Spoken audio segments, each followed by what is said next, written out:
사람이 모여서 공동체를 이루게 되면은 공동체 안에는 다양한 성격, 다양한 기질의 사람들, 다양한 또 생각과 다양한 의견의 사람들이 모여들게 되어 있어요. 하나의 예를 들자면 똑같은 어떤 상황을 보면서 그 상황 가운데 희망을 발견하는 사람이 있어요. 이런 사람들은 긍정적인 사람이고 낙관적인 사람이죠. 근데 반대로 똑같은 상황을 바라보면서 그 상황의 어떤 최악을 생각하는 사람들이 있어요. 비판적이고 비관적이고 부정적인 그런 사람들이죠. 그런데 이 자체로는 어떤 것이 옳다, 어떤 것이 그르다 이렇게 평가하기가 어렵습니다. 왜냐하면 이 두 가지의 성향이 어떤 방향으로 사용되느냐에 따라서 전혀 달라질 수 있기 때문이에요. 어떤 것이 좋다, 어떤 것이 나쁘다라고 우리가 단정 지을 수 없어요. 좀 긍정적인 생각을 하는 사람들은 우리에게 항상 힘을 주고 에너지를 주고 우리에게 소망을 보게 하고 비전을 바라보게 만들지만 실제로 그 비전을 성취하게 하는 사람들은 좀 더 비판적이고 좀 더 부정적인 부분을 볼 수 있는 사람들에 의해서 사실은 그것들이 이루어지게 되어집니다. 그러나 이렇게 부정적인 사람을 통해서 그것이 잘못된 방향으로 사용되기 시작을 하면 사람들은 그 사람을 통해서 상처받게 되고 또 전체 공동체의 어떤 그 소망의 분위기, 어떤 이 공동체가 앞으로 나아가는 어떤 그런 동력을 얻는 데 있어서 그 사람 때문에 힘이 빠질 수도 있는 것이죠. 그런데 오늘 우리가 우리 스스로 안에 우리의 마음 가운데 우리의 내면 가운데 성찰해야 할 것은 무엇이냐면 우리 안에 우리가 가지고 있는 어떤 좀 비관적이고 부정적인 성향이 비판적인 성향이 되고 또 비판적인 성향이 우리가 누군가를 습관적으로 비난하는 것으로 나타나게 된다면 이것은 우리 안에 있는 인간의 죄성에 의해서 악영향을 우리 내면과 외면으로 주게 되어 있다는 것입니다. 네, 그런 차원에서 우리가 다뤄야 될 오늘 우리가 다룰 관계를 무너뜨리는 적은 바로 다른 사람을 향한 판단입니다. 판단.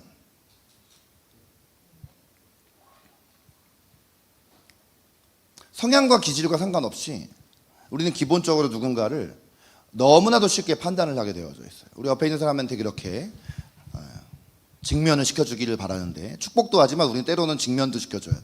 옆에 당신은 가만히 내버려 두면 판단하게 되어 있습니다. 판단하게 되어 있습니다. 네. 당신은 그랬지만 사실은 자기 자신한테 하는 말이에요. 우리는 누구나 쉽게 어떤 사람을 판단하게 되어 있다라는 거예요. 여러분 이 판단이라는 단어가 조금 이해가 좀 쉽게 되려면은 사실은 성경 말씀에는 판단이라고 되어 있지만 이 말을 좀 더 직역하면 심판이에요. 심판. 성경은 우리에게 판단하지 말라 하지만 사실은 더 직접적으로 말하면 누군가를 함부로 심판하지 말라 이렇게 성경 일관되게 말씀하고 계신 것이에요. 근데 여러분 심판이라는 것은 뭡니까? 옳고 그른 것을 가리는 게 심판이잖아요.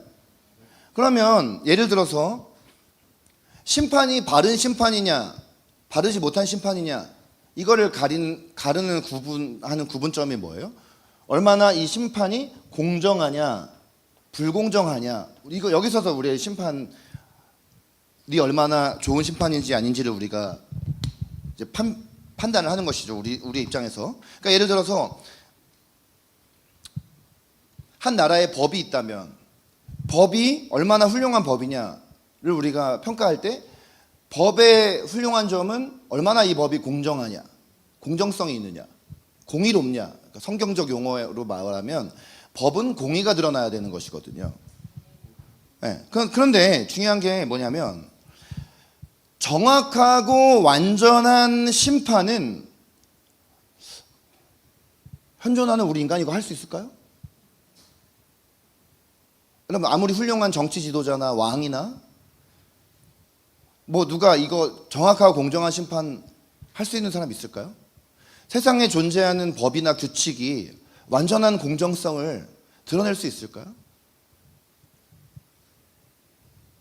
불가능하겠죠? 정확하고 완전한 심판은 창조자이시며 통치자이시며 궁극적인 심판자이신 하나님께만 가능한 것입니다. 그러면 이렇게 얘기하면 우리 안에 또 질문이 생기는 것은 우리가 실제로 삶을 살아가면서 어쨌든 어떠한 것에 대해서도 옳고 그름에 대해서 우리가 판단하지 않고 살 수 없잖아요. 근데 그 옳고 그름의 기준이라는 건 뭐예요? 쇼펜하우어가 아니라 말씀이잖아요. 말씀. 성경 말씀에서 하나님의 진리 가운데 하나님께서 옳다 그르다 하시는 어떤 분명한 것이 있잖아요. 우리가 살아가고 있는 이 시대 가운데 이 영적 전쟁은 기본적으로는 이 가치관과 세계관의 영적 전쟁이에요. 그러니까 뭐냐면 하나님의 진리가 시대나 문화나 이런 것과 상관없이 동일하게 진리인 것이 있잖아요. 근데 그 진리가 시대가 달라질 때 다르게 적용되어져야 될 것도 있지만 바뀌지 말아야 될 것도 있어요. 네. 어떤 사람이 이제 얘기하는 게 성경에 고린도 교회를 향해서 바울이 말한 걸 보면은 거기에 교회 내 여성들에게 대해서 교회들은 여자들은 교회에 잠잠하라. 그리고 교회에 여자들이 올 때는 머리에다 수건을 쓰고 와라. 전혀 한 번도 안 읽어본 그런 눈치인데 이건 회개하셔야 하는 것이고요. 근데 성경에 분명히 그런 말씀이 있거든요. 근데 이거는 시대가 바뀌어가지고 일관되게 모든 교회에 적용한 말씀이 아니라 당시 고린도 교회에 적용하는 말씀이란 말이에요. 고린도 교회 안에 일부 자기가 은사 받았다고 하는 여성들이 교회 내에 와가지고 이렇게 말씀 선포되는 시간에도 갑자기 막 일어나서 방언을 하고 서로가 서로에 대해서 막 함부로 막 예언 사역을 하고 이런 무질서함이 있었기 때문에 특히 고린도 교회 안에 있는 여자들, 근데 오늘날에도 만약에 우리 교회에도 그런 여자들이 있으면 저는 여자건 남자건 잠잠하라고 할 거야. 근데 그거는 절대적 진리의 기준이 아니니까 오늘 우리가 가져와 적용하지 않잖아요. 우리 교회 올 때 수건 쓰고 온 자매들 있어요? 없잖아요. 근데 예를 들어서 하나님께서 모세에게 주신 10계명에 담겨있는 그 10개 계명 있잖아요. 그 계명과 그 계명에서 파생된 하나님의 말씀은 시대가 바뀌어도 지금 2025년에 우리들도 그거 적용해야 할 말씀인 것이거든요. 왜 동성애가 죄냐? 10계명에서 어긋났기 때문에 그게 죄인 것이에요. 왜 오늘날에도 어떤 이유에서든지 우리가 누군가에게 거짓 증거를 하면 안 되느냐? 그 10계명이기 때문이에요. 10계명은 3, 4천 년 전에 모세를 통해서 주신 것이라 할지라도 오늘 우리에게 변하는 것이 아닙니다. 근데 지금 우리의 이 세계관의 전쟁에서는 뭘 얘기하고 있죠? 절대적인 진리가 없다라는 거죠. 하나님의 말씀의 진리가 어떻게 2000년, 3000년, 4000년 전에 기록된 말씀이 오늘날 우리들에게도 그게 진리로 적용될 수 있느냐라는 것이죠. 하나님께서 살아계시고 하나님이 우리의 절대적 주권자라면 하나님의 말씀이라는 것 중에 그 핵심적인 계명이라는 것이 시대가 바뀐다고 그게 변한다면 우리는 그 하나님을 믿을 수 없어요. 이 세계관 전쟁에서 우리가 정확하게 하나님의 말씀의 진리를 가지고 옳고 그름에 대해서 분별할 수 있어야 되는데요. 이 분별이라는 것은 판단과는 전혀 다른 개념이에요. 그래서 오늘 설교 제목이 뭐예요? 판단이냐 분별이냐라는 것이죠. 우리는 분별해야 하지만 판단은 해서는 안 된다. 옆에 있는 사람에게 선포하겠습니다. 당신은 분별하며 살아야 합니다. 분별하며 살아야 하는 것이에요. 아멘. 여러분, 판단과 분별을 비교해서 정의해보면 판단은 뭐냐면 자기의 경험이나 지식에 기반해서 옳고 그름을 나누는 게 판단이에요. 잘 들으셔야 돼요. 자기의 경험과 지식에 기반해서 옳고 그름을 나누는 게 판단이에요. 근데 분별은 뭐냐면 객관적으로 차이를 인지하거나 상황을 파악해서 올바른 것을 구별하는 것. 자, 지금 제가 말한 이 정의는 일반적인 이 판단과 분별의 정의이거든요. 근데 이게 성경적으로도 옳은 정의예요. 판단한다라는 것은 뭐냐면 어떤 절대적 기준에 의한 구분이 아니에요. 자기 경험에 의해서 하는 거예요. 자기가 알고 있는 지식의 한도 안에서 하는 거예요. 그건 판단이에요.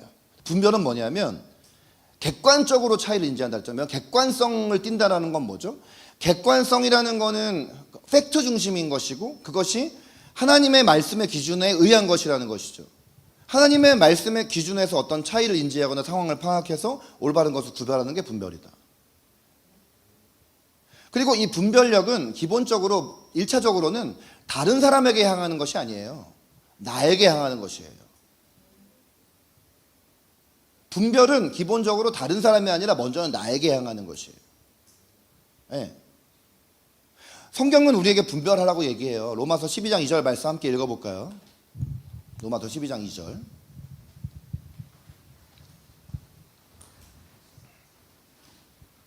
너희는 이 세대를 본받지 말고 오직 마음을 새롭게 함으로 변화를 받아 하나님의 선하시고 기뻐하시고 온전하신 뜻이 무엇인지 분별하도록 하라. 네. 세대를 본받지 말고 하나님의 뜻을 분별하라. 네, 분별. 하나님의 말씀 기준으로 옳고 그름 분별해라. 그러니까 여러분 말씀 읽어야겠죠. 옆에 있는 사람에게 말씀 읽어야 됩니다. 말씀 읽어야 됩니다. 네, 말씀도 읽어야 되고 기도도 해야 돼. 왜냐하면 말씀을 아무리 우리가 안다 해도, 네, 기도해서 성령님의 어떤 통찰이 없으면 어떤 상황에 딱 내가 맞닥뜨려도 이거를 내가 헷갈린다는 거예요. 네, 그래서 우리가 분별력을 키워야 돼요. 고린도전서 12장에는요. 사도 바울이 여러 가지 성령님께서 우리에게 주시는 은사들을 쭉 열거할 때 그 중에 하나가 뭐냐면은 영들 분별함의 은사를 얘기하고 있어요. 이거는 그냥 우리가 막 노력해서 얻어낼 수 있는 것이 아니라 하나님의 말씀과 기도를 통하여서 성령님께서 우리에게 초자연적으로 주시는 것이기 때문에, 예, 어떤 우리의 어떤 노력과 수양을 통해서 얻을 수 있는 어떤 것이 아니에요. 이 분별의 목적은 뭐냐면, 자, 오늘 이 말씀에도 영들 분별함 이렇게 되어 있잖아요. 영을 분별하라 했잖아요. 영 분별을 하라. 그러니까 이 말씀 자체가 우리에게 주는 메시지가 뭐냐면 정말 수많은 영이 있다는 거죠. 사실은 이 가치관과 세계관들이 이렇게 혼재하는 그 배후에는 악한 영이 있다는 거예요, 사실은. 근데 우리가 악령이 우리에게 그렇게 속삭이는 건 줄도 모르고 그렇게 살아간다는 거예요. 그러니까 분별을 해야 되는 거지. 이게 하나님으로부터 온 건지 마귀가 주는 것인지. 근데 여러분 마귀는, 내가 영적 전쟁 시리즈 설교를 한 지가 오래돼가지고 여러분 까먹었을 수 있는데, 마귀는 복수형이에요. 항상 성경에는 다, 여기도 영들이라고 되어 있잖아요. 그리고 성경에 보면은 마귀의 우두머리는 단수형으로 나오지만 그 밑에 쫄개들은 다 복수형으로 나온단 말이에요. 그러니까 예를 들어서 가론 유다의 마음에 들어갔던 것은 루시퍼예요. 그 단수형으로 나오거든요. 그러니까 결국은 자살시킨 거예요. 근데 이렇게 그 일반적으로 귀신 들린 사람들에게서 예수님이 그 귀신 쫓아주실 때 나오는 그 귀신은 한 군데도 그게 단수로 나온 적이 없어요. 여러 귀신들이 들어가요. 심지어 성경에 보면은 군대 귀신 들렸다고 나오잖아요. 레기온이라고 하는 그거 복수형이거든. 군사들이 들어갔다는 거거든. 그 나중에 귀신 떠나가지고 돼지에 들어갔더니 돼지떼가 저 바닷가로 가서 다 빠져 죽었다고 하잖아요. 그러니까 강력하다라는 거죠. 그러니까 우리가 그런 영들에 대해서 우리가 분별할 수 있어야 한다는 것이거든요. 비진리의 방향으로 나아가지 않도록. 그리고 여기 나와 있는 모든 은사들이 다 마찬가지지만, 여기 지금 고린도전서 12장에 보면 은사들의 종류가 되게 많이 나오잖아요. 여러분 오늘날에 방언의 은사 있습니까 없습니까? 예언의 은사 있습니까 없습니까? 있어요. 예언의 은사가 있습니다. 그런데 왜 어떤 사람들은 예언의 은사를 이야기하면 거부감을 갖죠? 예언이든 방언이든 영분별이든 방언 통역이든 이 모든 것의 목적은 뭐냐면 그리스도의 몸인 공동체를 건강하게 세워가고, 그리고 그것을 통하여서 하나님의 사랑이 전달되어지는 것이에요.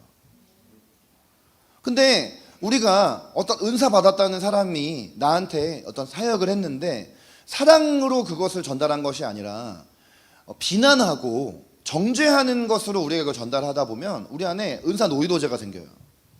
그래서 누가 나한테 예언 기도 해준다라고 말만 해도 거부감을 느끼는 거예요. 여러분 저는 어디 다른 데 집회 가면 사람들한테 예언 기도를 해줍니다. 저는 우리 교회에서 한 번도 한 적 없어요. 우리 교회에 은사 노이로제 걸린 사람들이 있어가지고. 하나님이 제게 마음 주실 때 할 거지만 한 번도 한 적 없어요. 송구영 신 예배 때 제가 안수기도 하기 시작한 지도 이제 한 3년밖에 안 됐어요. 안수기도 노이로제 걸린 사람들이 있어가지고 그렇게 하는 거예요. 배려하는 거죠. 하지만 그 사람들도 그 마음이 좋은 마음은 아니에요. 그거는 하나님 앞에 깨져야 할 마음이에요. 하나님이 얼마든지 은사를 통해서 우리에게 놀라운 복을 주실 수 있는데 그걸 자기가 마음에서 거부하고 있는 거예요. 그런 것들이 우리 안에 치유가 일어나야 되겠고 새로워져야 되겠죠. 여러분, 이 판단이라는 것은 기본적으로 이 분별과는 다른 것이에요. 정확하지 않은 어떤 것에 대해서 내가 심판이라고 했잖아요. 심판은 하나님이 하는 거잖아요. 이 자리로 내가 들어가는 게 이게 판단이에요. 이게 판단이에요. 자, 여러분, 인간이 얼마나 공정하지 못해요. 우리 옛말에도 있지만 우리가 쉽게 쓰는 말이 팔은 안으로 굽는다 이런 말 있잖아요. 팔은 안으로 굽는다. 맞는 것 같아요? 우리 인간을 정확히 말해주는 말이에요. 요즘 쓰는 말이 있어요. 내로남불. 내가 하면 로맨스, 남이 하면 불륜. 그러니까 여러분, 이게 새로운 용어가 아닌 게 이게 성경에 나오는 용어야. 자, 오늘 로마서 2장 1절부터 3절을 돌아가 봅시다. 자, 1절 한번 읽어보겠습니다. 다 함께 소리 내서 읽겠습니다. 시작.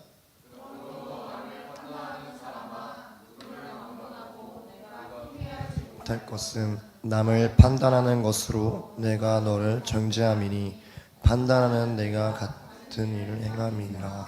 아멘. 자, 이제 오늘 2장으로 이제 로마서 1장에서 2장으로 넘어가는. 네, 여러분 원래 성경은 1장, 2장 구분 없었던 거 아시죠? 성경은 원래 다 이렇게 하나의 양피지에다 이렇게 기록해 있다가 나중에 인간들이 편의에 의해서 구분한 거기 때문에 1장과 2장을 엮어서 봐야 돼요. 자, 1장에 보면은요. 1장 마지막에 28절부터 32절에 보면은 거기에 죄의 목록이 21개의 죄가 쫙 이렇게 열거가 되고 있어요. 자, 여러분 이 로마서는 바울이 로마 교회에 쓴 편지일 거잖아요. 그렇죠? 근데 로마 교회 교인들은 주로 유대인들이 아니라 다 이방인들입니다. 자, 여러분 역사 공부해 보면 그리스 로마 신화 있죠? 네, 근데 그리스 로마 신화에 나오는 신들 보세요. 신들이라고 하지만 그 신들은 굉장히 방탕하고 음란합니다. 그래서 그런 그리스 로마 신들을 섬기는 사람들이 로마인들이에요. 이방인들이고. 그 당시 이방인들이 주로 섬기는 것은 다 그리스 로마 신들인 거예요. 근데 이 자기가 섬기는 신들 자체가 방탕하고 음란하니까 여러분이 누구를 섬기느냐에 의해서 여러분이 결정되어지는 거예요. 예, 아시겠어요? 네, 여러분들이 우상 숭배하면 우상을 닮아가는 거예요. 부처를 섬기는 사람 부처 닮아가는 거예요. 네, 알라를 섬기는 사람 알라 닮아가는 거예요. 여호와 하나님을 섬기는 사람이 여호와를 닮아가는 것입니다. 이 당시에 그리스 로마 신들을 섬기던 그 로마 교회 이방인들이 얼마나 방탕했던지 그 죄의 21개 목록을 보니까 악학이 그지없어요. 근데 쭉 그런 죄를 열거하다가 갑자기 이 말이 딱 튀어나와요. 그러므로 남을 판단하는 사람아. 이래요. 누구를 염두에 둔 거냐면요. 자, 어떤 사람이 지금 바울이 1장 28절 32절에 쭉 이런 죄들이 나오는 것을 이렇게 듣고 있다가 옆에서 여러분 사실 이런 죄의 목록을 들으면 우리는 우리 안에 그런 죄가 있는지 없는지를 찔려야 하는 게 정상적 반응이잖아요. 근데 이 죄의 목록을 쭉 듣고 있는데 어떤 사람이 회심의 미소를 짓고 있는 거야. 네. 그러다가 이제 그 1장 마지막에 보면은 이런 사람들은 자기가 사형에 처한다는 것을 알고도 죄를 짓는다라는 말을 딱 들을 때 여러분 사형 언도를 한다고 생각해 보세요. 법정에서 판사가 땅 이렇게 하잖아요. 그러면 이제 옆에 있는 사람의 고개를 이렇게 끄덕이면서 이 말을 듣고 있던 어떤 사람, 회심의 미소를 짓고 있던 사람이 그래 그런 사람은 마땅히 지옥에 떨어져야 돼. 지금 이런 사람한테 말하는 거예요. 이게 지금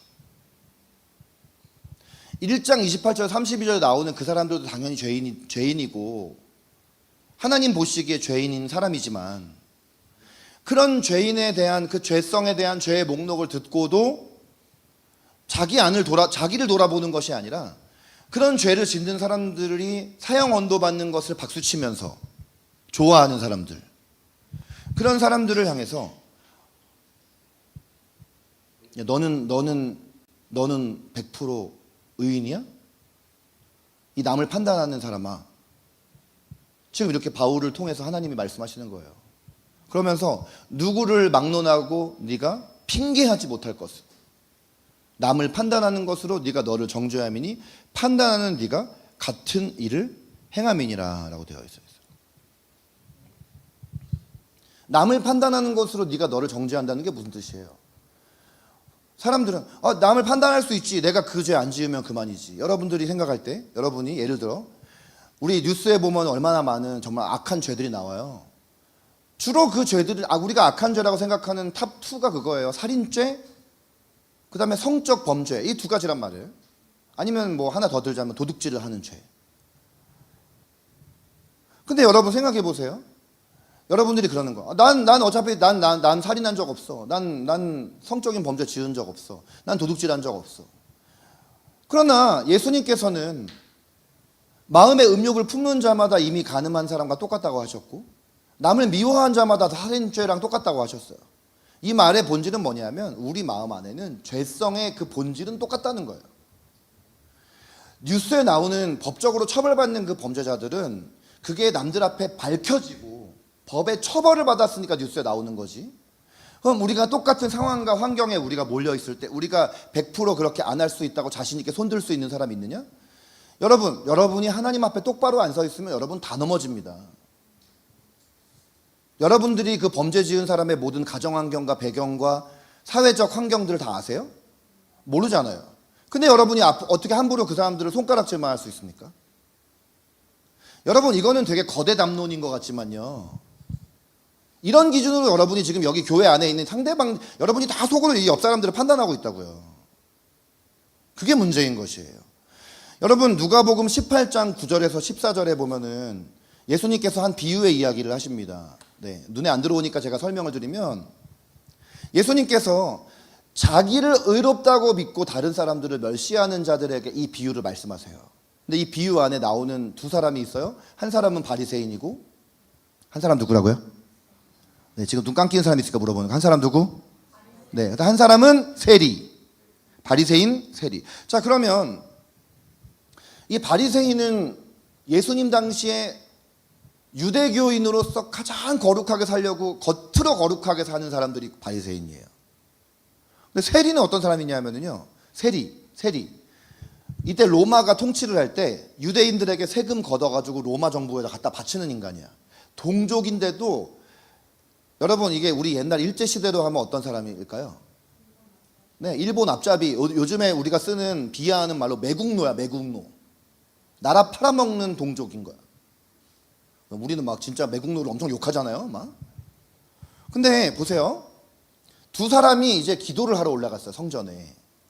네, 근데 자, 잘 들어보세요. 바리새인은 서서 이제 기도를 하는데, 여러분, 여기 그 성경에서, 특히 신약 성경에서 서서 기도했다고 나오면 이거는 좋은 의미가 아니에요. 서서 기도했다는 건 뭐냐면 성전에 같이 기도하는 사람 들으라고 기도했다는 거야. 막 큰 소리로 막 누구 들으라고 막 기도하는 거야. 하나님이여, 나는 다른 사람들, 토색하는 자, 불의한 자, 간음하는 자들과 같지 아니하고, 그러면서 거기 그 세리가 와 있었잖아. 이 세리와도 내가 같지 아니함을 감사합니다. 하나님 제가 윤호와 같지 않으면 감사합니다. 이러고 내가 지금 그 소리를 막 기도를 하고 있는 거야. 기도하러 와가지고. 그러면서 기도하기를, 저는 일주일 중에서 2번이나 금식 기도를 하고 제 소득의 11조를 꼬박꼬박 하고 이러면서 막 그 소리를 막 기도를 했다는 거예요. 근데 세리는 와가지고 어떻게 기도했냐면, 멀리 서가지고 감히 눈을 들어서 하늘을 쳐다보지도 못하고 가슴을 치면서, 하나님이여, 불쌍히 여겨서 나는 죄인입니다. 그러니까 사회적인 배경으로 보면은 당연히 욕먹는 인간은 세리였단 말이야, 이 당시에. 그리고 사람들은 바리새인 다 존경했다고. 근데 문제는 바리새인은 이 마음 깊은 곳에는 하나님을 향한 진실된 사랑도 없고, 남들에게 내가 어떻게 비춰질지만 늘 골몰하는 인간이었거든요. 세리는 다 욕먹는 사람이거든. 진짜 멸시받는 인간이었거든. 여러분, 놀라운 것은 예수님의 12제자 중에도 세리 출신이 있었잖아요. 그리고 그 사람이 복음서 중에 가장 첫 복음을 또 썼잖아요. 마태가 세리였던 사람이잖아요. 그 예수님의 제자 중에는 세리도 있었고, 열심당원도 있었고, 성격 나쁜 인간도 있었고, 친바리새인도 있었고. 그러니까 여러분, 재밌는 것은 예수님의 12제자 중에는 좌파 우파가 다 있었던 거예요. 요즘 교회로 치면은 그거 정말 불가능한 일 같지만 예수님 12제자 중에 다 있었어요. 근데 거기 와가지고 정치 싸움 안 하잖아요. 중요한 게 아니니까 그게. 그러니까 여러분, 여기서 결론이 뭐냐? 예수님께서 말씀하시기를 저 바리새인이 아니라 이 사람이, 이 세리가 의롭다 하심을 받을 자격이 있느니라, 이렇게 되어 있는 거예요.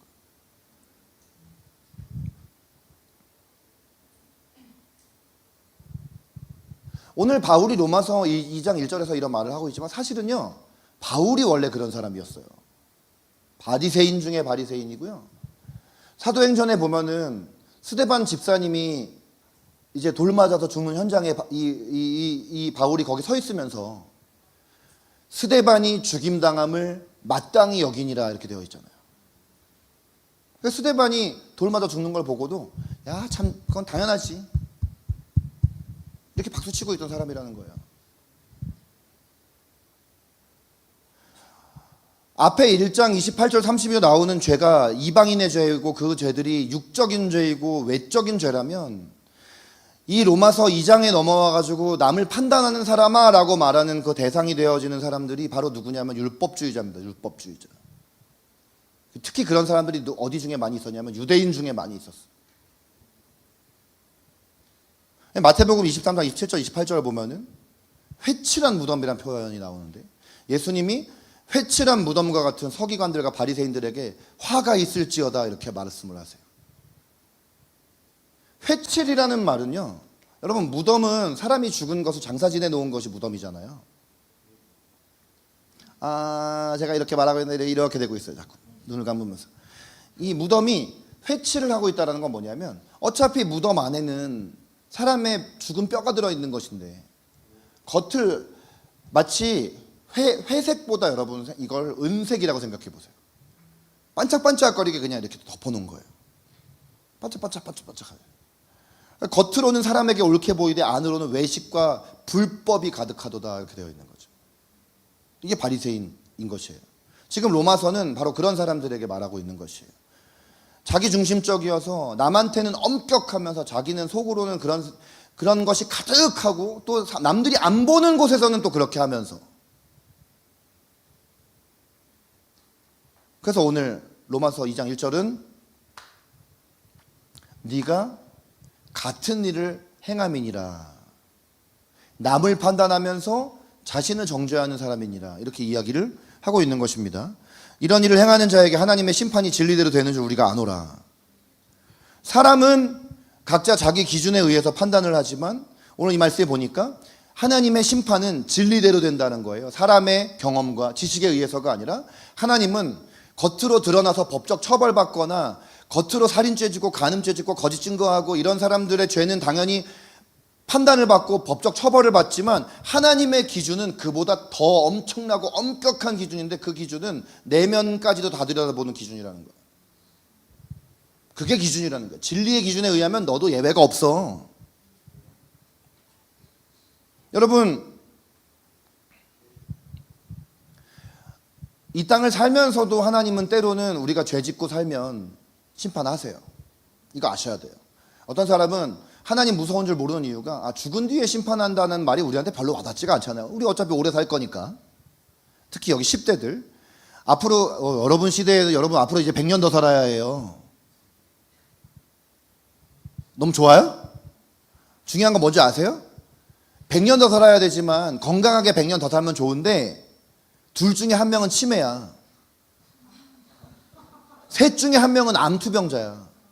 그 시대가 온다고. 물론 의학기술도 발전할 수 있겠지. 그럼 AI 시대가 오면 좋을까? 여러분, 언제 우리가 죽을지 모르니까 사람들은 그 심판의 날이 한두 끝도 없이 멀다고 생각을 하고 그리고 그 전에 회개하면 된다고 생각을 해요. 근데 여러분 성경에 죽어서만 심판된다라는 말이 없어요. 어디에도. 이 땅을 살면서도 하나님은 여러분들이 남한테는 드러나지 않아도 여러분이 혼자 은밀하게 죄짓고 살면 반드시 거기에 대한 대가를 여러분 치르게 되어 있습니다. 근데 그것은 사실은 이 땅에서의 심판받는 것은 다행스러운 일이에요. 왜냐하면 회개의 기회가 있잖아요. 우리가 하나님을 떠나서 멀리 살거나 아니면 어떤 죄를 지어서 그 죄의 대가를 우리가 치르게 된다는 것은 그래도 이 땅을 살면서 돌이킬 수 있는 기회가 있기 때문에 하나님의 사랑과 은혜이죠. 그러나 죽어서 심판받는 것은 세컨 찬스가 없어요. 여러분, 하나님의 이 심판을 우리가 두려워할 수 있어야 돼요. 남에 대해서가 아니라 내 자신에 대해서. 그리고 우리가 3절을 보면요, 다 같이 읽겠습니다. 시작. 또 같은 일을 행하는 사람아, 네가 하나님의 심판을 피할 줄로 생각하느냐. 네. 판단하고도 같은 일을 행하는 사람아 그랬어요. 남에게 보이지 않는 자리에서는 그 판단하는 것과 똑같은 일을 하는. 여러분, 판단을 할 수 있다는 건 자기는 100%그 영역에서 완전하다는 걸 전제하에 판단하는 것이거든요. 우리가 남에게 이렇게 평가하고 판단하는 게 굉장히 쉬운 일이거든요.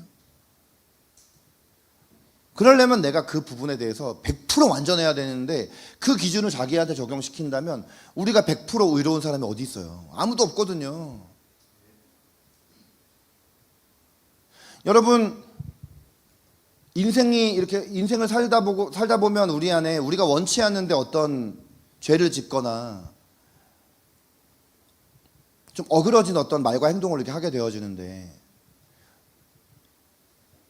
예수님을 믿은 어떤 시간이 흐르고 그랬는데도 우리가 어렸을 때 내가 경험한 무슨 상처 탓하고 이렇게 산다고 해가지고 여러분이 그거 죄 아닌 거 아니에요. 심리 상담가는 그거 죄 아니라고 할 수 있지만 하나님 보실 때는 그건 죄입니다. 왜냐하면 주님은 우리에게 이미 치유의 능력을 주셨기 때문에. 치유받은 이후에는 뛰어넘어야 해요. 상처를 탓하면서 상처 안에 갇혀 살면서 어느 순간 내가 변하는 것은 나에게 상처 준 사람의 얼굴을 똑같이 닮아가고 내가 그 사람과 똑같은 말을 하고 똑같은 행동을 한다는 것이에요. 피해의식 속에 살면서, 자기 연민에 빠져 살면서, 하나님께서 나를 사랑하셔서 나에게 예수님을 보내주셨다는 이 진리를 정면 부정하는 행동을 하면서 그 사람에게는 은혜가 없는 것이죠. 하나님의 심판을 피할 줄로 생각하느냐. 여러분, 우리는 아까 그 세리처럼요, 불쌍히 여겨주심을 바랄 수밖에 없는, 여전히 죄성을 지니고 살아가는 죄인이라는 걸 기억을 해야 해요. 에베소서 4장 32절 말씀 볼까요? 함께 읽겠습니다. 시작. 서로 친절하게 하며 불쌍히 여기며 서로 이용한 하나님이 그리스도 안에서 너희를 용서하심과 같이 네. 하라. 아멘. 우리 공통 분모가 있어요. 빨간 글씨만 보세요. 눈 크게 뜨고. 여기 있는 사람 중에 한 명도 예외 없이 하나님이 그리스도 안에서 우리를 용서해 주신 사람들입니다. 그 사람들이 모인 곳이 교회예요. 우리는 다 우리의 하나님에 대해서 부정하고 하나님 뜻대로 순종하기보다는 아담과 하와처럼 불순종하고 하나님으로부터 도망치려고 하는 그런 진짜 200% 뼛속 깊은 죄인이었는데, 1만 달란트 빚진 자였는데 하나님께서 예수님을 믿는 순간 그 모든 빚을 완전히 탕감해 주시면서 주의 은혜로 구원하신 사람들인 것입니다. 네. 이게 우리의 공통 분모예요. 나나 옆에 있는 사람이나 뒤에 앉아 있는 사람이나, 여러분이 우리 교회에서 속으로 생각할 때 저 인간 나보다 훨씬 열등한 인간이야 라고 생각하는 그 사람하고 여러분하고 똑같은 거지, 그 사람 열등한 사람 없습니다. 그리고 여러분, 저한테 어떤 날은 와서 말씀해 주세요. 목사님이 앞에 설교하시는데 뭔가 성도들을 뭔가 하등한 인간으로 취급하는 것 같아, 이런 메시지를 느낍니다 라면 저한테 와서 얘기해 주세요. 저는 그런 목사는 사꾼 목자라고 생각을 해요.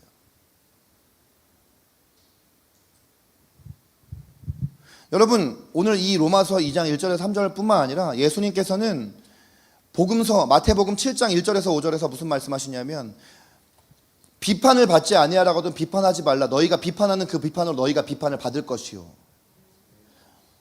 여러분이 누군가를 판단하면 반드시 그 판단의 기준이 부메랑처럼 여러분에게 돌아오게 됩니다. 너희가 헤아리는 그 헤아림을 너희가 헤아림 받을 것이니라. 어찌하여 형제의 눈 속에 있는 티는 뭐고? 여러분, 티는 뭡니까? 티는 눈에 보이지도 않는 거예요. 빛이 이렇게 밝은, 이렇게 등으로 쏴야지만 이렇게 보이는 게 그게 빛이에요. 그 티예요, 티. 들보는 뭐냐? 나무 토막이에요. 내 눈에는 나무 토막이 있으면서 남들의 눈 속에 있는 요 티를 가지고 그걸 잡아내려고 하겠느냐라는 거예요. 외식하는 자여, 먼저 네 눈 속에서 들보를 빼어라. 그 후에야 밝히 보고 형제 눈 속에서 티를 빼리라 그랬다. 야고보 사도는 형제들아 서로 비방하지 말라. 비방하거나 판단하면 율법을 비방하고 판단하는 거예요. 여러분, 율법은 하나님 말씀이잖아요. 근데 우리가 하나님의 말씀을 가지고 옳고 그름의 판단 자리에 앉아 있으면 율법의 준행자, 우리는 다 준행자지 재판관이 아니거든요. 입법자와 재판관은 다 하나님이신데 그분이 우리를 구원하기도 하고 멸하기도 하시는데 내가 누구이기에 이웃을 판단하느냐 그랬어요. 누군가에 대해서 옳고 그름의 잣대를 내 경험과 지식의 기준에 의해서 판단하지 말아라. 자, 여러분, 말씀에 어떤 타협점이 하나도 없어요. 판단죄에 대해서.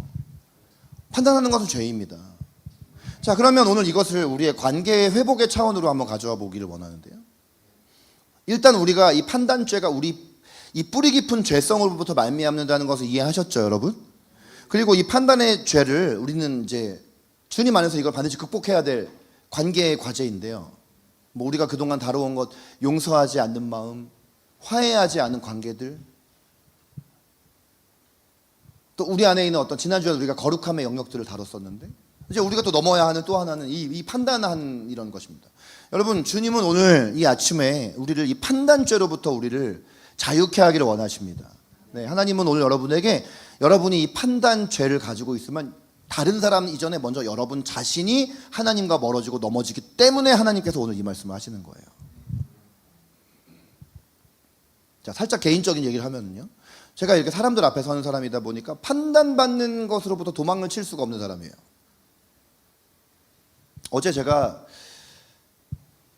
어느 카페에 앉아가지고 이렇게 말씀 준비를 좀 하고 있었는데 제가 누군지 아무도 몰랐겠죠. 제가 뭐 이렇게 입고 있으니 저 평상시에 그러니까 저는 외모로 누가 목사인 줄 거의 몰라요. 전혀 모르는데 제 옆 테이블에 이제 앉은 사람들이 이제 교회 사람들인 것 같아요. 뭐 집사님, 장로님 막 이러고 있으니까 어느 교회인지는 몰라요, 제가.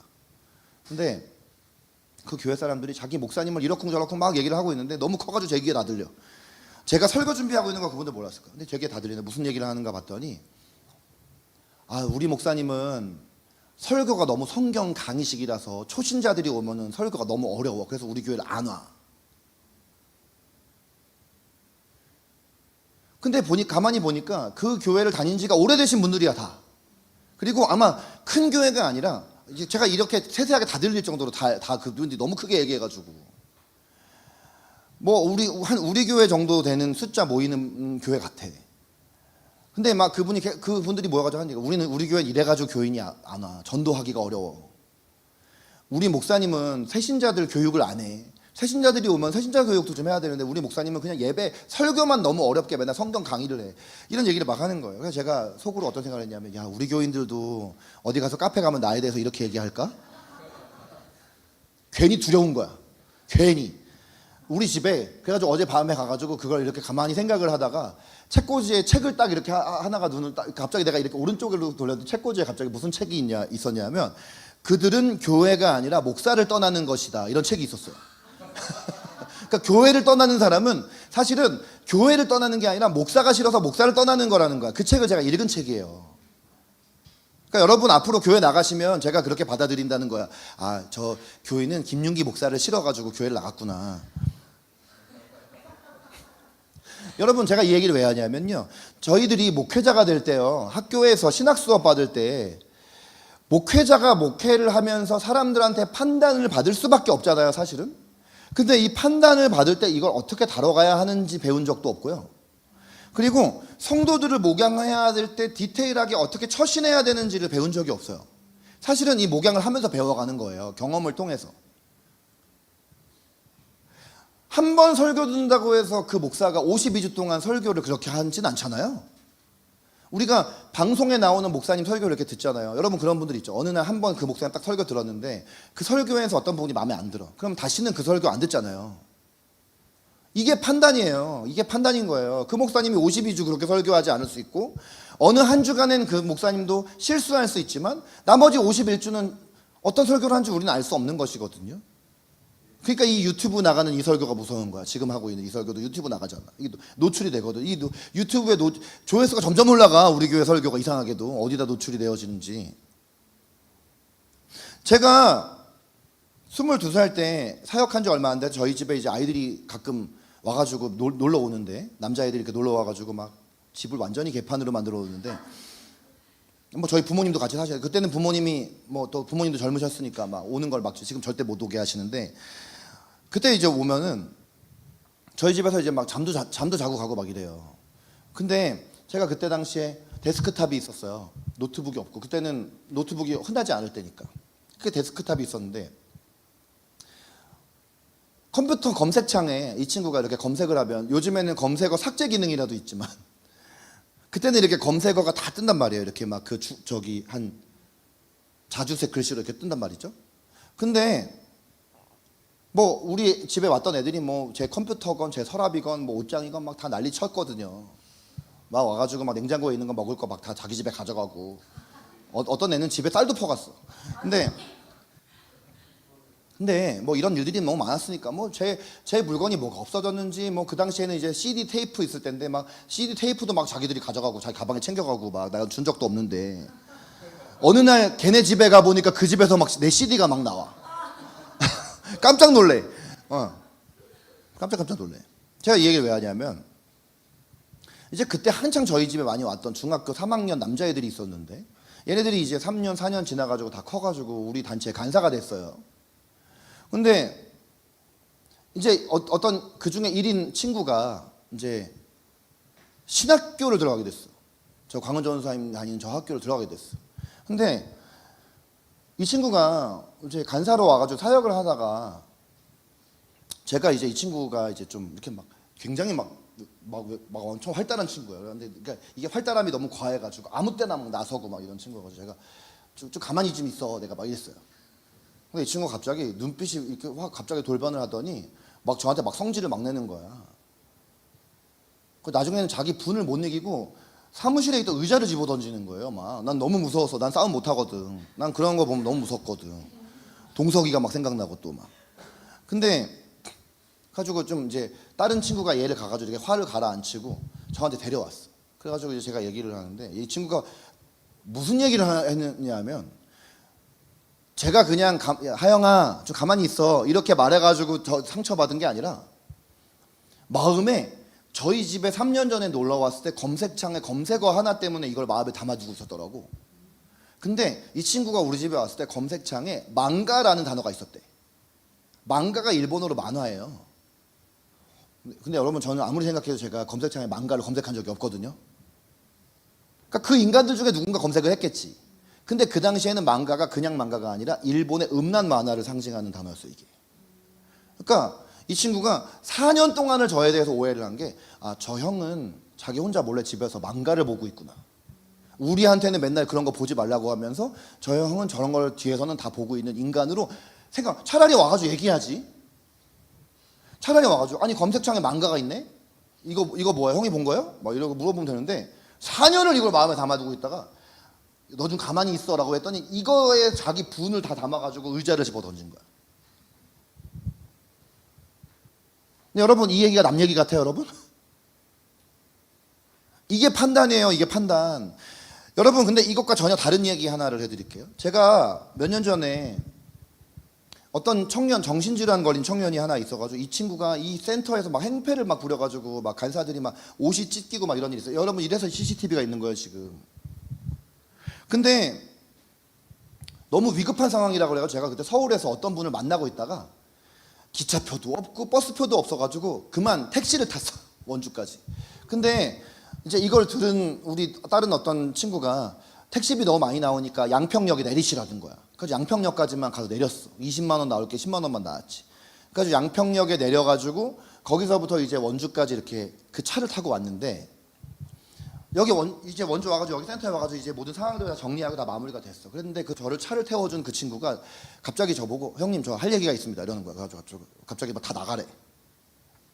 그래서 제 방에 이렇게 들어왔어 이 친구가. 그래서 왜 그러냐 그랬더니 형 택시 타고 왔다면서요. 택시 타고 양평역까지 왔다면서요. 양평까지 온 거 맞아. 근데 형님 그 비닐봉다리에 들은 거 그거 서울역 마크 찍혀 있는 거 뭡니까? 제가 그때 서울역 마크가 찍힌 무슨 그 델리 만주인가 그거를 들고 있었거든요 이렇게. 아, 서울역에서 기차 타고 왔다면서 서울역에서 택시 타고 그 서울에 택시 타고 왔다면서 서울역 봉지가 있는 게 뭐냐는 거예요. 그래서 제가 뭐라고 얘기했냐면 아 이거 아침에 원주에서 서울 갈 때 아침에 산 델리 만주인데 왜? 이 친구가 뭐라냐면 난 전 형님이 거짓말한 줄 알았다고. 형님이 괜히 과장해서 말하려고 택시 탔다고 뻥친 줄 알았다고. 제가 이 얘기를 왜 하냐? 여러분 보세요. 아침에 나를 판단했던 게 그냥 한나절 지나가지고 풀리니까 그 다음에 아무 문제 없었잖아요. 근데 아까 제가 말한 전자의 그 친구를 생각해 보세요. 4년을 제가 음란물 보는 사람으로 생각하고 있었잖아요. 근데 솔직히 말하면 뭐 그 당시 제가 음란물 봤을 수도 있습니다. 솔직히. 저 그때 아직 성숙하지 않은 젊은 혈기왕성한 사람이었거든요. 근데 전 중요한 건 망가를 검색한 적이 없어요. 네, 망가를 저는 컴퓨터 창에다가 그거는 분명히 그때 저희 집에 와서 막 저희 집 둘러 먹었던 그 다른 어떤 다른 애가 분명히 검색을 했을 거예요. 다운로드 받은 적도 없어. 그거는 정말 하나님 앞에 내가 깨끗해. 망가를 검색한 적이 없어. 제가 이 얘기는 그냥 제 얘기니까 여러분한테 그냥 이렇게 한번 비춰보라고 말씀드리는 거예요. 여러분, 우리가 이 판단의 죄는요, 우리의 관계를 굉장히 멀어지게 하고요. 여러분, 좀 극단적으로 말하면 판단의 끝은 결국에 나중에 나 혼자밖에 안 남습니다. 왜냐하면 내가 가지고 있는 기준에서 이 사람도 안 돼, 저 사람도 안 돼, 저 사람도 안 돼, 다 쳐내고 나면 누가 남겠어요? 여러분 기준에 100% 들어맞는 사람이 얼마나 살면서 있겠어요? 그럼 결국은 우리는 공동체의 방향이 아니라 고립의 방향으로 갈 수밖에 없는 거예요. 여러분, 하나님께서 말씀 가운데 우리에게 어떤 사랑을 베푸셨는지를 생각을 해보세요. 여러분, 우리가 이 몇 가지 과정을 거쳐나갈 필요가, 첫 번째, 우리가 판단으로부터 자유케 되기 위해서는 다시 한번 말하지만 매 순간 매일매일 우리가 우리 안에 죄성을 지니고 있음에 대해서 인식할 필요가 있다는 거예요. 우리는 분명 하나님의 구원받은 자녀이지만 우리 안의 죄성은 완성되어서 거룩해지지 않았다. 네. 바울이 어마어마한 우리가 존경하는 그리스도인이지만 그가 로마서 7장에서 말하잖아요. 여전히 나는 내 안에 죄성과 싸우고 있다. 그리고 그는 그 싸움을 언제까지 했어요? 디모데후서 말씀에 마지막 4장 막바지에 보면은 그 믿음의 싸움을 죽기 전까지 했다라는 거예요. 어느 정도 나이가 들어서 50, 60, 70, 80 돼가지고 여러분이 나중에 장로가 되더라도 그때 가서 싸움 안 해버리면 그거 속는 거야. 왜 여러분들이 여러분의 윗세대 어른들 중에 저분이 저렇게 나이가 많고 예수 믿은 지가 오래됐는데 왜 저러지? 이렇게 손가락질 할 필요가 없어. 우리도 지금부터 매일매일 성찰하지 않으면 나중에 그 나이 돼서 그렇게 될 거야. 그분들에 대해서도 우리가 정죄할 것이 아니라 안타까워해야 돼. 왜냐하면 하나님이 너무 그분들에 대해서 마음 아파할 거기 때문이야. 우리는 판단의 죄에 넘어질 가능성이 있는 사람이고, 내가 아무리 신앙생활을 오래 했고 말씀과 신학 지식이 있고, 어떤 사람은 굉장히 성령님의 음성에 민감한 사람이라 할지라도 내 안에 있는 죄성을 바라보지 못하면 내 판단이 절대적으로 옳다는 착각에 빠지기가 너무 쉬운 사람이라는 것에 대해서 우리가 매 순간 직시를 하고 살아가야 된다는 것입니다. 고린도서 10장 12절 말씀 함께 읽겠습니다. 시작. 그런즉 선줄로 생각하는 자는 넘어질까 조심하라. 아멘. 선줄로 생각하면 안 된다는 거예요. 넘어질 가능성이 나는 있는 사람이야. 난 넘어질 수 있어. 나도 얼마든지 음란에 넘어질 수 있어. 나도 언제든지 만몬에 넘어질 수 있어. 나도 얼마든지 사람들에게 인정받는 욕구 때문에 하나님의 자리에 내가 서 있을 수 있어 라는 이런 것들에 대해서 인식하고 살아가야 된다는 것이에요. 그리고 두 번째는, 만약 내 안에 오늘 하나님께서 말씀을 통해서 판단하는 마음이 내 안에 있다라는 것에 대해서 이렇게 빛을 비추어 주셨다면 하나님 앞에 이것을 가지고 나아가야 합니다. 주님 앞에 이것을 들고 나가야 돼요. 주님의 빛이 내 판단의 영역에 비추어 주시기를 우리가 구해야 할 필요가 있어요.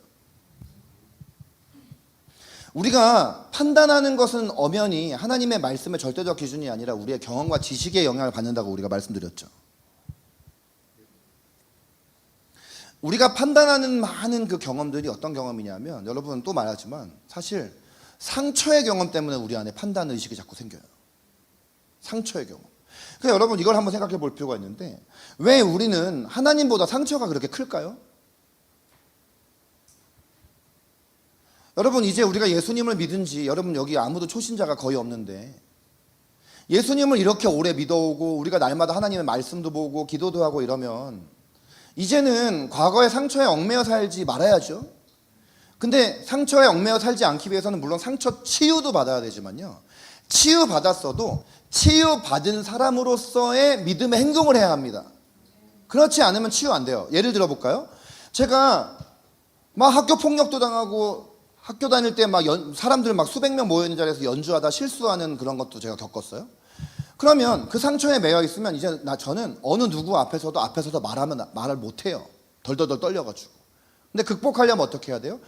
제가 자청해서 그 자리에 서는 믿음의 행동을 통해서 이거를 깨어나 나아갈 수가 있는 것이에요. 계속 도망치면요, 여러분 평생 죽을 때까지 도망치는 인생 살게 됩니다. 치유 안 일어나요. 저는 제가 청소년 시기에 아니면 이전에 겪었던 상처 간증 때 자꾸 얘기합니다. 이번에도 버그마트 거기서 간증했고 그거는 거기 모여있는 사람들 20명밖에 안 됐지만 실시간에 500명 접속하는 그런 예배고, 이게 지금 현재 조회수가 1000회가 넘어갔어요. 사람들이 이거 들었다는 거거든요. 사실 창피하잖아요. 근데 저 창피하지 않습니다. 제가 그걸 얘기하면 얘기할수록 점점 더 제가 치유가 일어납니다. 완전하진 않지만요, 치유가 계속 일어나요. 그리고 치유가 일어나면은요, 더 이상 똑같은 상황에서 누군가를 바라보고 함부로 판단하지 않습니다. 제가 아까 은사 트라우마가 있는 사람들에 대한 얘기를 했지만, 여러분 이전에 여러분이 이전 교회에서 받은 목사에 대한, 사모에 대한, 영적으로 좀 민감하다는 어떤 어른들에 대한 상처 때문에 영적인 것에 대한 어떤 거부 반응을 일으키는 것이 여러분 안에 있다라면 그거 굉장히 심각한 문제예요. 신앙생활은 영적 세계를 바라보고 영이신 하나님을 믿는 것인데, 영의 세계를 부인하고 현실적인 것만 자꾸만 눈에 여러분이 들어온다라면, 다른 거는 둘째치고 여러분 하나님께서 여러분 바라보시면 얼마나 안타까워하시겠어요. 성경 말씀도요, 지식의 말씀이 아니에요. 이거는 그냥 인포메이션이 아니에요. 성령님의 영적 작용에 의해서 이 말씀을 이해할 수가 있는 거예요. 그러니까 우리 청소년 여러분, 우리 지연이, 채연이가 여기 말씀 기도 제목 올리는 거 보면 말씀이 이해되게 해주세요. 이거 얼마나 좋은 기도 제목인 줄 아세요? 근데 여러분, 이 친구들이 지금 중학생이고 초등학교 6학년이고 이런데 글을 못 읽어서 그렇게 올렸겠어요? 글의 내용은 문장 이해 다 하죠. 근데 하나님을 인격적으로 만나고 영의 작용이 일어나야지 말씀에 이렇게 후레시켜고 빛 비춘 것처럼 이해가 일어나는 것이거든요. 그러니까 우리가 이 친구들을 위해서 기도할 때는 성령님 이 친구들 임하여달라고 기도를 해야 되는 것이에요. 무조건 말씀의 내용을 글을 못 읽는 사람 여기 누가 있어요? 여기 제가 하는 설교 문장 못 이해하는 사람 누가 있겠어요? 그러니까 우리가 이제 이런 트라우마들을 극복을 해야 돼요. 무조건 은사자라고 해가지고 다 교만한 사람, 영적인 사람이라고 해가지고 다 뭔가 현실에 눈이 어두운 사람. 예를 들면 덩치 큰 사람이 있다고 해가지고 저 사람 뭔가 나를 괴롭히려는 사람. 제가 어느 날 남자애들한테 막 이렇게 헤드락 걸었더니 어떤 애가 저거 건드리지 마세요. 나중에 대화해 보니까 저 괴롭히던 애가 맨날 저 헤드락 걸었어요. 근데 제가 그 친구한테 얘기했어. 그래, 내가 너 조심할게. 근데 너도 노력해. 제가 너도 노력하라 했어. 왜냐하면 난 널 괴롭히는 자가 아니잖아. 내가 너 때렸어? 내가 너 주먹 위협했어? 제가 재밌으라고 한 얘기지만, 네, 물론 윤호는 오히려 저를 헤드락하는 친구지만 예시 든 거예요. 우리의 인생에 이게 이런 판단의 영역이 얼마나 많냐는 거예요. 빛 비추어 주셔야 된다는 거죠. 어떤 경우에는 미디어도 영향을 줍니다. 미디어에서 어떤 특정 부류의 사람들은 다 마치 범죄자처럼 묘사하는 것들이 있어요. 여러분, 우리가 주님 앞에서 이 판단의 마음을 충분히 다룬다는 것은 어떤 것이냐면, 어느 단계까지 이걸 다루는 게 충분한 다룸이냐면요, 여러분이 그 사람에 대해서 판단하는 마음을 자꾸만 다른 사람들에게 가서 말을 옮긴다면 여러분 아직 다룸이 안 끝난 거예요. 왜 여러분 말을 옮기십니까? 그 사람을 판단하기보다 그 사람한테 직접 가서 말을 하면 되는데. 여러분, 이 판단하는 마음이 무서운 거는요, 이 판단하는 마음의 크기가 처음 요랬다면은 여러분이 시간이 흘러가면 이 마음이 점점 줄어들 것 같죠? 안 줄어들어요.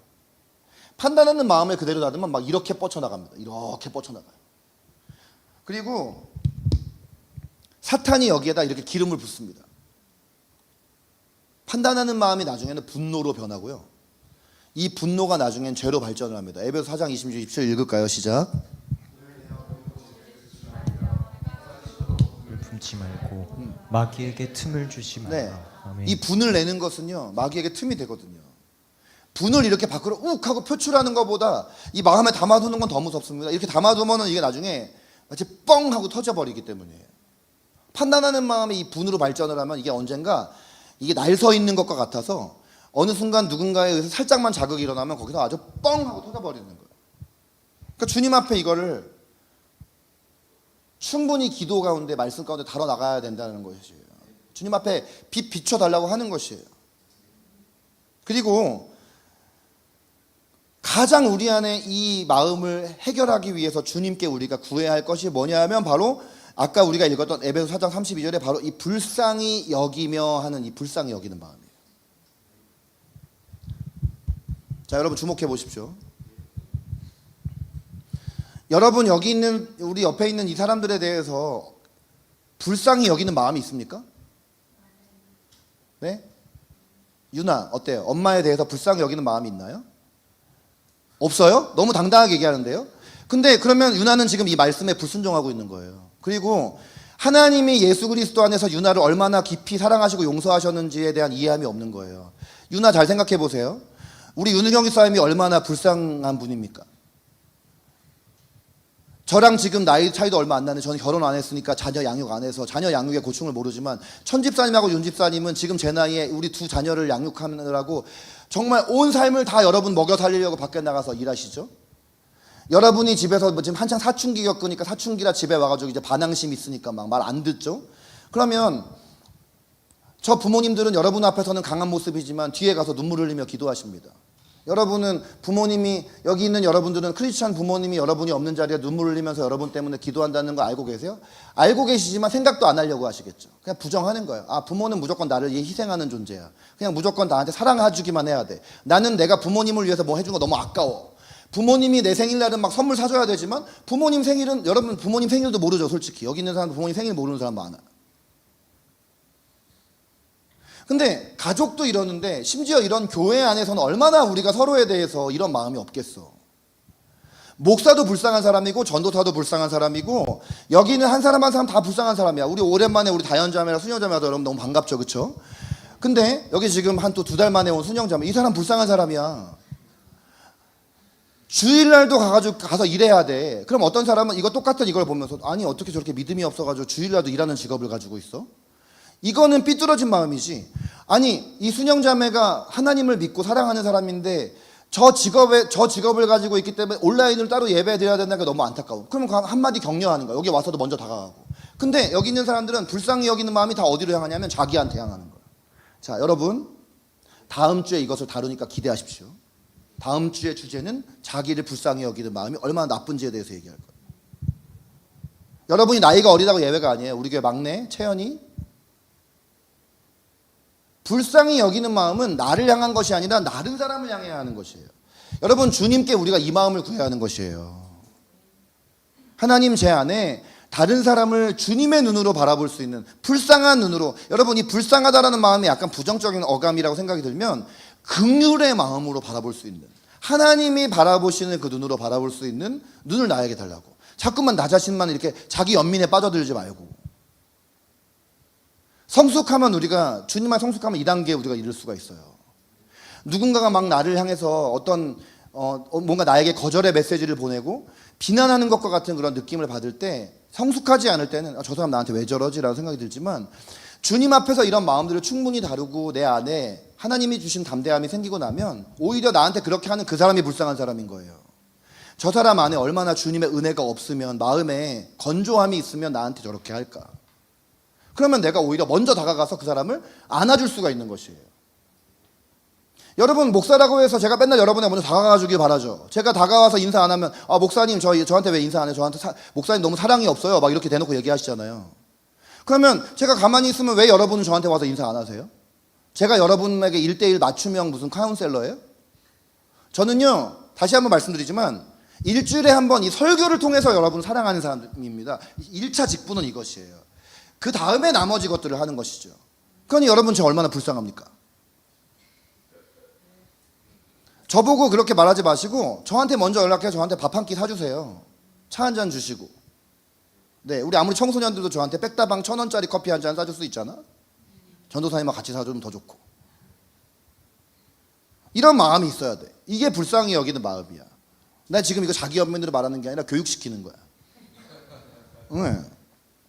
마지막, 여러분 우리가 판단하는 대상이 내가 피할 수 없이 관계를 이어나가야 할 사람들일 수가 있어요. 아주 많을 수 있어요. 1차적으로 가족, 교회 공동체 지체, 학교 친구, 직장 동료. 충분히 여러분이 주님 앞에서 그 판단하는 마음을 다뤘다면 그 다음에 답은 뭐냐면 대면하는 것입니다.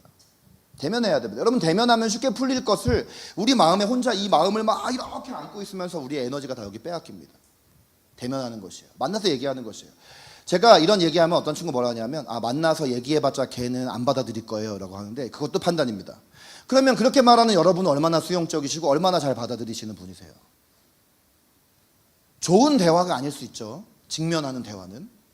하지만 여러분이 주님 안에서 그 마음을 충분히 다루었다면 상대방도 여러분의 진심을 알게 되어 있습니다.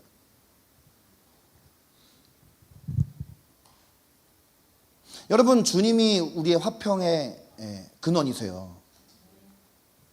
우리가 주님 안에 이렇게 서 있으면 주님이 우리에게 갈등과 분열로 가게 하시겠어요? 우리가 주님 안에 딱 서 있으면요, 주님은 자연스럽게 우리를 화평한 방향으로 우리 인도하십니다. 그걸 신뢰하십시오. 두려워하지 마십시오. 우리가 주님 안에 거하고 있으면 주님이 합력하여 선을 이루십니다. 관계의 문제도 마찬가지입니다. 여러분, 우리의 관계의 문제라는 것이 얼마나 우리에게 어렵게 느껴집니까? 사실 우리의 삶에서 우리가 고민하고 많이 생각하고 우리의 힘을 빼앗고 우리가 또 많이 하나님 앞에 기도하는 1순위의 기도 제목이 사실 이 관계의 문제 아니에요? 저도 마찬가지입니다. 우리 다 마찬가지입니다. 근데 여러분, 하나님 안에 우리가 딱 두 다리를 굳건하게 딱 서 있잖아요. 그러면요, 우리가 성경에 말씀하신 대로만 이렇게 그 원리를 따라가잖아요. 그러면 주님이 결과적으로는 합력해 선을 이루십니다. 세상 지식 따라가지 마십시오. 쇼펜하우어 가르침 따라가지 마십시오. 인간은 어차피 안 바뀌어. 이런 지식 따라가지 마십시오. 이런 하등한 지식, 그 모든 것을 초월하십시오. 세상의 지식을 이겨야 합니다. 세대를 본받지 말고 하나님의 뜻을 분별하여서 행해야 합니다. 그래야지만 우리의 관계가 풀리는 것입니다. 우리는 세상에서 사람들이 말하는 그 관계의 원칙을 따라가는 사람이 아니라 하나님의 원칙을 따라가야 되는 사람들이에요. 그래야 이 세상이 바뀝니다. 그래야 우리의 가정이 바뀝니다. 그래야 우리의 일터가 바뀌고요, 우리 학교가 바뀌고 우리가 살아가고 있는 이 세대가 바뀌는 것입니다. 이 대한민국이 바뀌는 것입니다. 여러분, 나비 효과라는 말이 있잖아요. 저 멀리서 움직이는 어떤 움직임이 우리에게까지 영향을 주잖아요. 우리가 오늘 있는 자리에서 하나님의 말씀을 살아내면 주님께서는 그 영향력이 결코 작다고 하지 않으시고 그 영향력이 조금씩, 그리고 나 한 명 때문에 여기 있는 옆에 있는 한 사람만 영향받아도 그거 엄청난 것이거든요. 자, 주님 마음 내게 주소서 찬양하겠습니다. 여러분, 우리 마음에 선한 것이 하나도 없는 우리 자신을 하나님께서